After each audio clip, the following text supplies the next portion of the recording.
Tinanigan, hindi kumpleto ang nadak ng flood control project sa Pandi, Bulacan na magsagawa ng inspeksyon ng mga maestrado ng Sandigan Bayan, 3rd Division kahapon. Ang proyekto dapat may habang 128.4 meters sa Barangay Bunsuran. Pero ang nakita, puro talahib at walang semento ang daan na sinasabing bahagi ng proyekto base sa engineering design.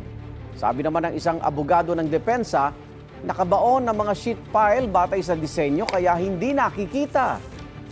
Nang tabasin, doon nga nakita ang 3 set ng sheet pile na kinakalawang na. Ayon sa prosecution panel, base sa itsura, matagal na itong nailagay.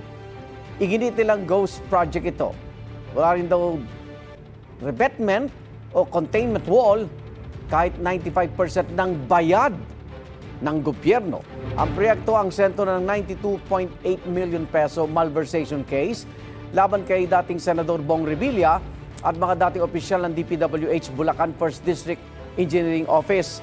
Dati nang itinagin ni Revilla na nakatanggap siya ng kickback mula sa nasabing proyekto.